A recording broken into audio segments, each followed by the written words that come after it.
No more mumbling. Can we not mumble for the rest of this year? The rest of this quarter? more mumbling this year. That's the loudest and clearest I've ever heard you speak. I'm enunciating, and I'll sound weird and angry because I have a flat voice, a low voice. The rain in plane falls mainly on the Spains. And that's the rain in plane. The rain in Spain falls mainly on the plains. The rain in Spain falls mainly on the plains. He thrusts his fist against the post and still insists he sees the ghosts. Say it. He thrusts his fist against the post and still insists he finds the ghosts. Don't mumble. Don't talk under me. Talk over me. Yell if you have to. We have a guest today, but I'll get into that more. This man knows how to. He talks to you, and then he looks at you, and he tells you something that is very funny to him, and then he'll look off into the distance, and his eyes will twinkle. And I noticed this thing about him. His name's Jakob. He's got quite a story. He's a friend of ours, a friend of the brand. And, just an all-around kind of knock-around type of guy. I don't know. Alex, thanks for having me. Listen, I should probably get Omar to make an appearance because I should grab Omar and Omar's, I guess, finally, maybe, actually, for the first time, might be... this might be the end. Let's not show the diaper. That's the worst part of this whole situation. Come here, Mama. All right, Omar's. I've taken counsel with friends and dear friends, and they've let me know that it might be time.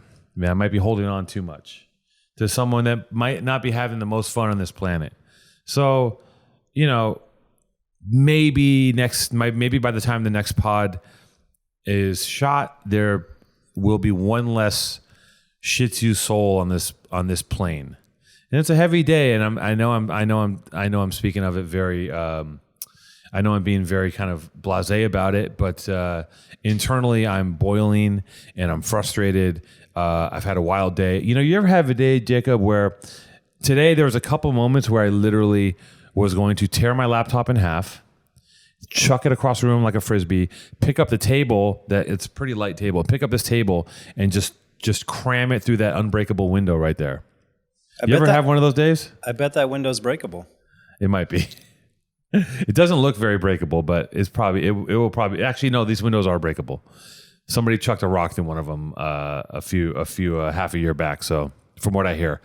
But you ever have one of those days? The answer to your question, Alex, is yes. But you're very composed. Yeah. And I would gather that you might have gained some of your composure on your, what some may call a vacation. Oh, my time at school? Your time in school. Truth be told, I think a lot of it happened before. Yeah. Something that I learned at a pretty young age is it's not what happens, it's how you deal with it. And also that, anything that occurs to us is hopefully a learning experience. That being said, and what you're talking about with Omar, and you definitely are speaking of it lightly, but I know that this is not a light situation. Yeah. Tough things build character. And for what we've all been through in our different forms, most things that are upsetting during the day are not big deals in the scheme of it. It's just keeping that in mind and having that perspective. Yeah.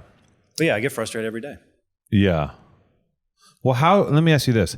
How did you know? And now that I realize we have a missed opportunity, we should have studio visited Jacob to see his operation. Maybe there's a part 2 to this. Again, ADD on fucking tilt.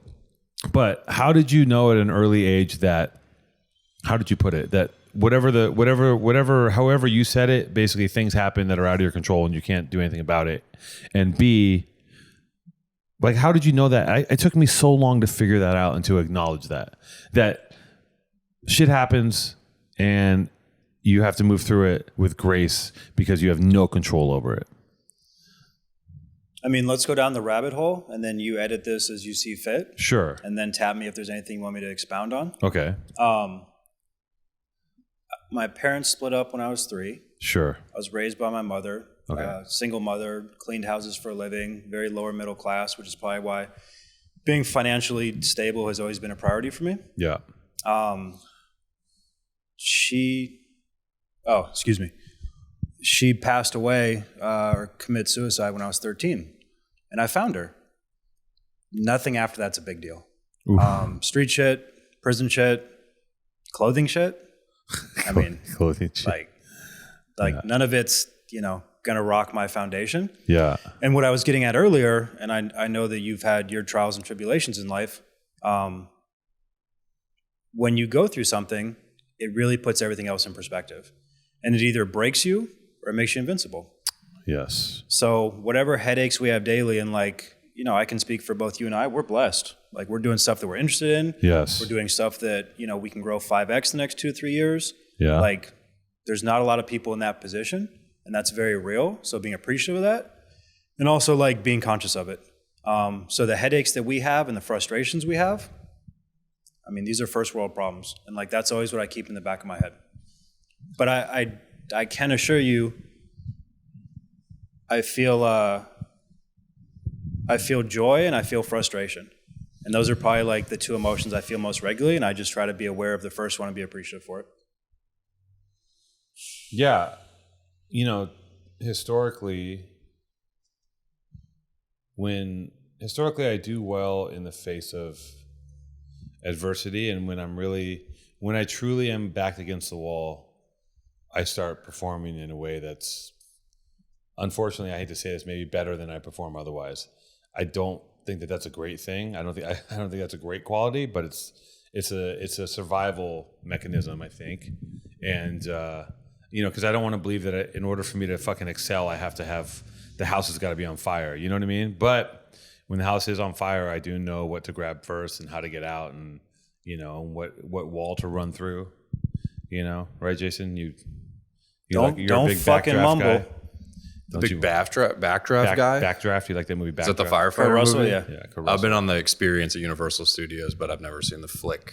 Well, come on. It's like the chicken and egg. What the fuck? Go see the movie. That's a struggle of my generation. Most pop culture that we know about comes from Family Guy references. All right. It's crazy. Wait, how old are you? I'm 30. Doesn't take much. It's great. It is interesting that how much of people's kind of inner library is built off of fucking Family Guy after a certain year. I saw a meme about, or something on Instagram, of course, about someone coming out to their father and their father being like, well, it happened on Family Guy, so it's okay. That was their fucking barometer, was that they saw it on Family Guy and that's okay for your son to be gay. Which is wild because, I mean, God bless, what's his face? What the fuck's that guy's name that did the fake Star Trek? Oh, sorry, I'm thinking of the guy from Simpsons. No. You know the guy's name? The creator of Family Guy? Yeah. Brian the dog? No, not Brian the dog. Well, he does the voice of Brian the dog. Right. He has yeah. You know what I'm talking about. He did the fake Star Trek show where he's in it. Yeah. I think the whole time he just loves Star Trek and he's like, I'm going to make my own. You ever see, he made a show that's like supposed to be a comedy, but it's not that funny. And it's just basically Star Trek. And did a few seasons and he just remade Star Trek, I think, just so he could be on the set of fake Star Trek. Seth MacFarlane, they call him. Yes. All right. No offense to you, Mr. MacFarlane, but I don't think that's even offensive. I think he would probably say that. Did you ever watch that show? It's called fucking something or other, Planet. My dad's become a big Family Guy fan and also a big fan of that show. So I've watched it with him at times. And it definitely seems like more of a drama than a comedy, the way it's gone. It's not funny. Very good special effects and everything. There's funny like premises, but it's not funny at all. And it's just him in that really tight Star Trek outfit doing Star Trek shit. So it's like probably his version of going to, people go to Star Wars to go to the Marvel campus, but he's like, you know what? I'm going to live it every day for like 6 weeks and do a season of fake Star Trek. It's his opus. And yeah, people go to Star Wars to go to the Marvel campus. You know what I'm saying? Did Yeah, that not sound right? We all know what you're saying. They go to Disneyland to go to the Marvel campus to go to the fucking Star Wars bar and have a green drink. Yeah. Right? You ever fuck with those Disney people? You know about these people? I haven't been to Disneyland in a long time. But do you know that there's people, like, think about this. America, we have marketed so fucking hard. We have over marketed to people so hard to now there's people whose entire identity is built around a company that sells merch, and they wear the merch and they go to the park and they do it daily and they spend thousands of dollars to cover themselves in Disney merch and then go to Disneyland. It's like It's like covering yourselves in like Coca-Cola shit and going to the Coca-Cola factory and drinking Coca-Cola. Like full devotees to like they're done. That's it. They're fucking in, and that's their life. Is like they're Disney people. Have you seen these people? All I heard was merch. Yeah, exactly. All I heard was 5X when you said that a few minutes ago. I was like 5X. That sounds great. It's not 5X in the cards. Can you imagine a 5X, Jason? Imagine if PTA 5X'd. That would be crazy. You, my friend, would be in a whole new fucking demographic, a whole new tax bracket. You'd have new shoes. You'd have new shoes. You wouldn't be fucking mumbling, I'll tell you that. You would. You would never be mumbling. I don't know if that'll change. Your girlfriend would be mumbling. She does mumble as well. I think. You're a house of mumblers. I don't make things better. I think we mutually influence I think each we other. drop a couple of zeros in your bank account and everyone stops mumbling. Okay. All right. Funny how Sounds that good. works. Sounds like a deal. Funny how that works. Yeah. Confidence thing, you think? No, I just think that like Canadian? No. Oh, okay. I picked up a little from Maddie, though. I'm a sponge. I do think that it would just I think in a new tax bracket your speech changes. You don't even know it. You don't notice it. You just stop mumbling. You know why? Because you have to go to fucking wherever the fuck he's going tonight to eat dinner, and you have to order in a very clear voice, or else you're going to be a fucking lame. You know what I mean? He's going to where are you going tonight? You coming? I don't think I can make it. What time are you going? 8:30. Yeah, I have to go to a meeting of fellow. I have to go to. I mean, I can out myself. Everyone knows I'm sober. I have to go to a meeting of Alcoholics Anonymous. I need it badly. If I don't go, I'm probably going to feel crazier than I feel now. And back to like, I don't want to rip my laptop in half. You're not going to rip your laptop in half. I can. Yeah. I could do it. No, I believe that. I know I could actually do it. I think there's enough tension, and I think if I grab the right corners, I could just. Do you have the insurance? It's probably insured, but it would be a real pain in the ass if I did that. I would not. I try not to do that. I've only had one episode where I've destroyed something of mine that was in my 20s, and I haven't since. Maybe I punched a wall or two in frustration, but Because afterwards you don't feel good. you don't feel good after. No, it's not. There's no relief. Nah. That's why I go to the gym and train and do jiu-jitsu because it is really like today I got choked so bad. My coach rolled with me because I come in late a lot, so he goes, "Oh, you're gonna roll with me today," and he rolls with me and I keep coming in late. I must like it, and he goes, I'm gonna choke you, and while I choke you, I'm gonna go shh. And I was like, you are gonna do that. You're high level black belt. And he got my back and he started choking me. And there's something about like, and I was looking at the timer and I just put my hand up and I was like counting. I was like, I'm gonna hang in. I'll go look, and I hung in, and I didn't tap, but the lights started going out, and I started going into fucking off to Mimi's, and when he let me go, I felt so good. I started laughing. I just felt like alive because you're obviously he's not going to kill me, but your brain doesn't know that. Your brain's like, oh, we're going to die. So it's fun when you might go.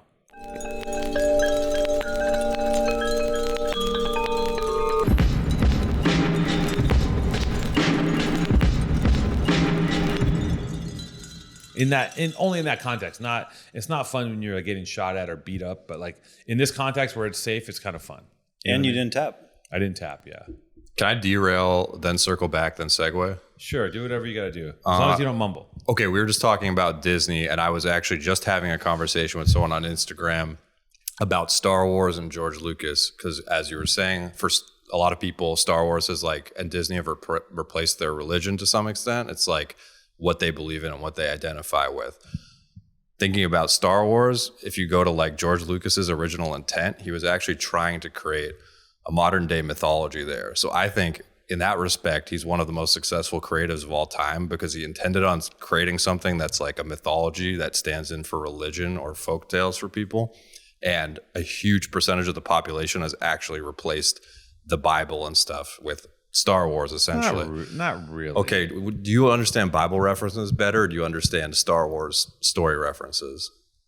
I think they're both pretty ubiquitous. Okay. I think there's a lot of people. I think the Bible's still way bigger than Star Wars. Well, look, I think he was a very successful creative by that metric. And then, Jacob, I'd like to ask you, what makes you a successful creative? What do you do for a living? Who are you? Why are you here? Wait, That was quite a segue. Jason, what the fuck are you doing? Jason. He got right to it. what you didn't like the way I was. You got to take it easy, man. You didn't like the way I was conducting my interview, and you hijacked it, and then you went straight to the. I was getting there. I just think context is good for people. You know, we're 23 minutes in. This man is short on time. But this guy, You're gonna edit the fuck out of this, dude. Wow. are we 23 minutes including all the fake starts that we had, or is it 23 minutes? Yeah, without including that? the fake starts, but that's probably 3 So minutes. it's like 13 minutes. So we did 10 minutes of bullshit. It's like 20 minutes. Jacob, listen. You guys just tell me. I'll tell. I'll ease it in here. I'm happy to be here. We know you're happy. He's doing Thanks that. for- thanks for that's having your me. look. That's a look I was talking about. He goes like this. He goes. He looks. He gets a little smile on his face. And he looks off in a corner and he's thinking something other than what he's saying. Really nice to be here with you guys. I don't even know what that means. Yeah, fuck Star Wars, fuck Jar Jar Binks, fuck it all is really what I have to say. I don't love Star Wars personally. I'm not a devotee. It's cool, but like I don't understand. People are fucking, you know. I mean, I think Disney is probably. Who cares? Who gives a shit? Listen, I'm just saying credit where it's due to George. yeah, okay, great. Credit to George. Credit to George Harrison for creating the Star Lords, right? Okay. So look, we have Jakob Deitell here, and we're here to tell. Jakob Deitell is a very interesting story. First off, he's at the helm of a company, and what's the name of your company? U.S. Standard Apparel. U.S. Standard Apparel, and what they do is they manufacture blanks, but from what I know, it's pretty vertical. Am I wrong? You're looming in-house. So we're vertically integrated. We knit our own fabric. We cut and sew. We print and we ship all here in Los Angeles. I guess if you were going to be 1,000,000% vertical, you'd have your own cotton fields. We would have our own cotton fields. We would have our own dye house, but you know, we're doing our best. You might get there one day. Maybe. I wouldn't be shocked. Jason, Jacob's deal from what I know of him, and I think that what he's after, and stop me if I'm wrong, but I think what he's after is a complete and total domination of his market. But from what I can tell also, his method, and correct me if I'm wrong again, his method of domination is actually he's taking the route of quality and interest as opposed to just like mass. You know, there's two separate ways you can go on your way to crushing everything. And one is to make a really good product and take a deep interest in what you're doing and the people around you. And the others is just like run as fast as you can and have the biggest margins. And I feel like you're taking the other road, which is actually it's a more noble route, I would say. And it's a lot more interesting than just kind of like, you know, like it or not, you're a Garmento, you know, and like it or not, like once you become a Garmento, you will never ever get out. So there's nothing I'd rather be doing. Okay. I look forward to this every day. Yeah. You use the word margin. I got to work on that. Yeah. I mean, to really specify here, I'd like to build the best version of what American apparel was at its height. Anything made in America, we should be making. And doing the best way possible.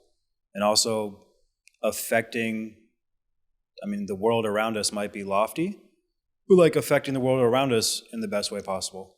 Employing, you know, hundreds of people at this point, it will be thousands of people, making the opposite of fast fashion. I mean, most clothing that I'm wearing, like I've, you know, washed hundreds of times. And like I wear the same things for weeks and then swap it out.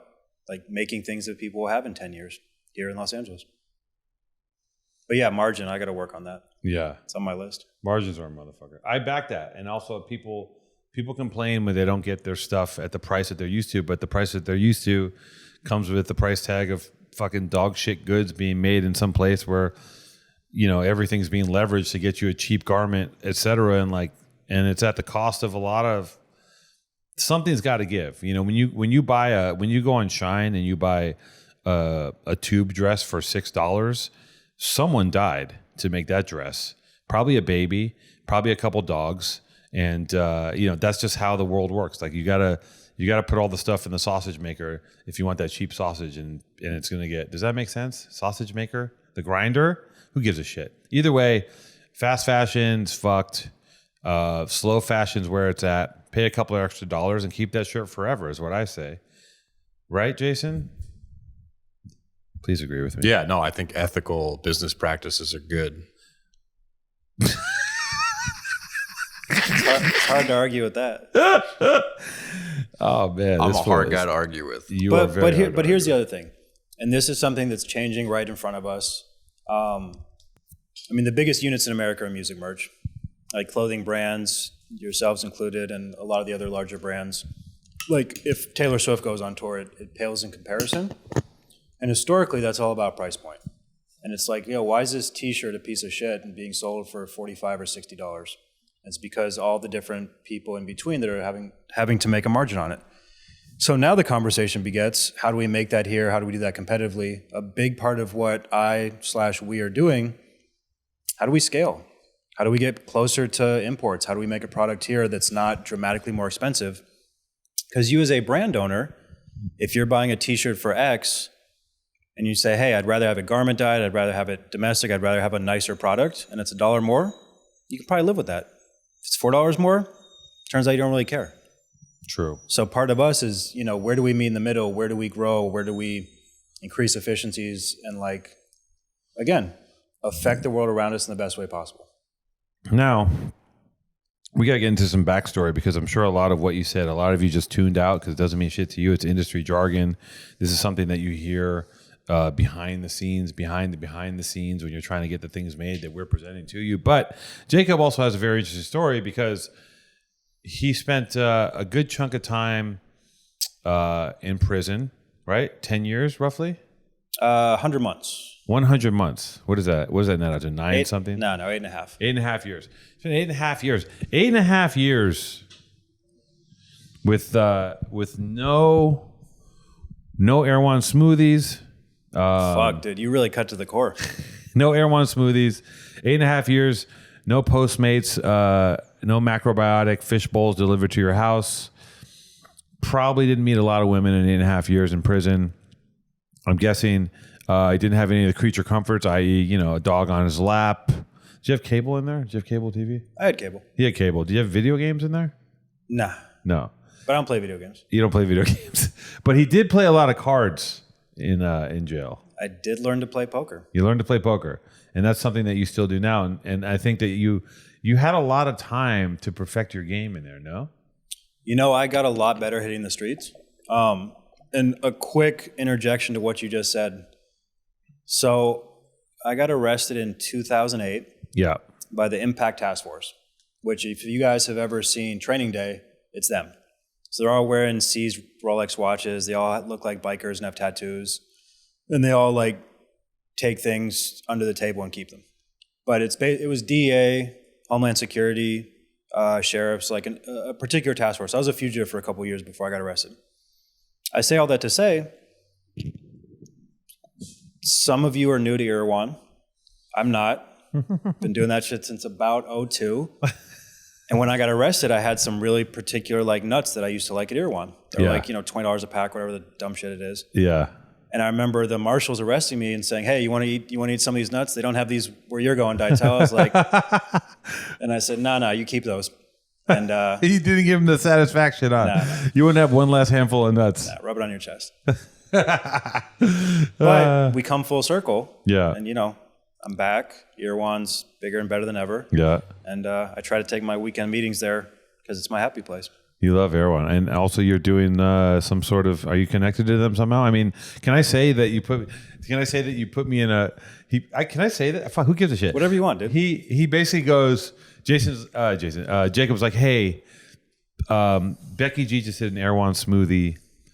Does Born and Raised want to make a smoothie with Erewhon? And I said, my first thing I said was, hell yeah, because I'm always in that bitch. Yeah, I'm always talking about it. Then I said, wait a minute. We can't make a fucking Erewhon smoothie. That's crazy. Our customer's going to light us the fuck up. And then Jacob's like, well, what if you gave all the proceeds to charity? And I was like, okay, let's go. So I was going to, let's make an Erewhon smoothie. Let's get the people that will pay $26 for a smoothie to pay us the money. Then we take that money, we give it to someone else. it's like the Robin Hood of frozen mango.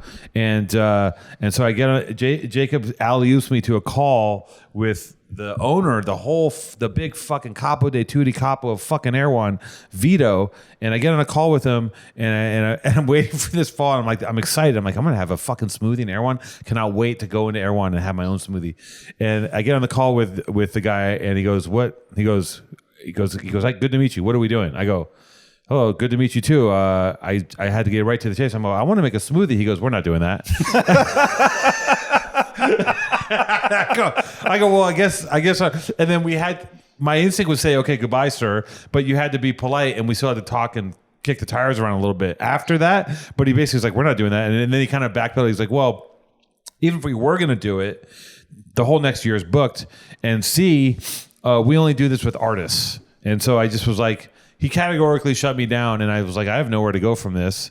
So I just kind of was like, okay, well, and I said, here's what I do, and here's what our company does. He goes, well, if you want to do it, it's going to take this, and this. And I go, okay, well, we've done a couple deals in our time. I think we can handle it. I just let him know who we were, and I was like, check us out. And if something crosses your mind and you need us for something, you need us to come in there and do our own bag of Jakob Deitell branded fucking task force nuts, we can do that. Or whatever you want me to get in there. Like, listen, I lean on Erewhon because they do things, they set things up, and I'm not salty. I don't care. I still love and endorse them. Yeah, they're wildly overpriced, but the product's really good. And I got to tell you, there's things that I need there. Like, there's these chicken breasts.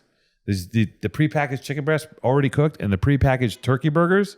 That's just protein packets for me. I grab stacks of those. I'm on the run. Boom, boom, boom. Get that shit. You shop at Erewhon? Yeah, I buy food there all the time. I'm crazy. You're fucking selling too many t-shirts. What do you do there? I just go for the hot bar and smoothies. You never buy groceries? Nah. You're missing out. I'm not rolling like that. Well, yeah, you are. So I'm going to text Vito. Yeah. And say, hey, thanks for taking the call. Yeah. Because I guess he took it because I asked. But also, like, he fucked up. Yeah, he did. Big time. Like, it's great that they got the hottest smoothies in town. You guys just ran Stussy that sold out in less than a minute. You got Nike coming. You got other shit coming that we're not going to get into. Yeah. Because let's leave it as a surprise. Like, you guys are not a slouch. There is a Nike coming. I don't know when. This is dropping next week. Let me look at my calendar. I mean, I'm not supposed to say anything because we're going to officially release this, but I think by the time we officially release this will not... Wait, when is this coming out? Next Thursday? Okay. By the time this drops in Thursday, we will have announced that we are going to be dropping our Born and Raised SB. If it does come out, I might have to bleep this, but I think the news will be out by then. We will be dropping it. We will be dropping it by the 28th. That's the date, and it's crazy. We're gonna go fucking hamburger. Yeah, it is. I'm cutting the commercial right now. Kat's over there pulling strings of performances because I have to swap out some people's lines. I'm gonna show you the rough cut. Sick. If I show something to someone too early, I can tell by their face that it's terrible, and I gauge that. I made the mistake of showing The Office a very first cut, and it was like crickets, and I was like, oh my god.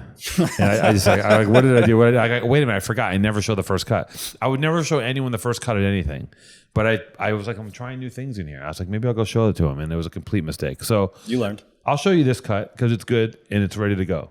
And I think you're gonna like it, but maybe not. Maybe he hates it. Maybe he hates fine, beautiful, moving cinema. I don't know. Who the fuck knows? I mean, anyways, I didn't like the Levi's campaign. That's a fucking bold-faced lie. Of course it is. It was amazing. It was great. It was one of the most heartfelt, best things you guys have ever done. Thank you, man. We really put our foot in that one. I mean, it shows. Yeah, that was a good one. So, yeah, Jacob, you want to talk more about why did the training day Rolex wearing fucking biker task force come to get you and take your nuts away and ship you off into a goddamn fucking steel cube? Sure. I'll jump in. Hit me if you want me to expound on anything. Sure. Hopefully this can be helpful to kids listening. Don't do that shit. Grew up very low middle class. Realized that I wanted to fix that. After my mom passed away, moved down here. Ended up going to a really nice high school, Chaminade, if anybody's familiar, in West Hills. It was kind of like Fresh Prince of Bel-Air, but a little bit more sinister. And there's kids around me that are driving Hummers. And I was like, I want to drive a Hummer. Yeah. So I started selling weed. I've never smoked a joint in my life. He's one of those guys. I know your type. I drink socially. Yeah. Fine tequila. I do accept gifts. And I got into moving weed. And then I put myself into business school in Seattle, Washington at UW Foster School of Business. And I quickly found out the price disparity in British Columbia. Because weed's legal now. This did not used to be the case. There used to be cross-border traffic. It used to be a very different animal. So I started going to Canada and Vancouver and bringing down, pounds and building that. And, 10 packs turned into 100 packs, turned into a couple hundred packs, turned into my main buddy up there who was part of an organized group saying, I'll just ship you down there and you don't have to come up and get it. And I'd make less money, but I'd have less risk and it wouldn't all be on me. So I basically started just working on LA as opposed to going back and forth. I mean, I had a couple boats, I had different vehicles. Like in my early 20s, it was, I was doing a lot of moving myself. And maybe after a few months of this, because, I'm cashing out like M's. Like I'm getting tons a month. It's going to Texas, it's going to the East Coast. And what's the dream like for anyone that's in that game? Like there's always like this exit dream, right? But I think the more money you make, the further away that dream gets, right? Because it's like, well, I can 5x, I can 8x, I can 12x. I mean, at least for me and my nature, it definitely was. And I would imagine with a lot of other people. I mean, I remember when I first started, I said, fuck, I make $100,000, I'm good. You make $100,000 and buy a watch. Yeah. You're just getting started. Yeah. You get to $1 million, you see $5 million, you get to 5, you see 10, you get to 10, you're like, oh, I can probably turn this into 40 or 50. Yeah. So after some time of doing that, my partner said, hey, do you know where all this money goes from? Because I'm cashing out and I'm dropping off money or having money dropped off to somebody I've never seen again. And I'm just getting more packs sent down. And it ended up being the conversation that those then get turned into bricks. And I said, yeah, I don't fuck with that. And then he explained the math to me. And I said, oh, okay, maybe I fuck with that. Right. So then things changed, and I ended up starting to work out of Mexico, primarily Sinaloa and that area. Right. And things were going good. 7 houses in Seattle, 2 boats, had a car dealership when I was 24. That's okay. That right there. Hold on. Let's just stop.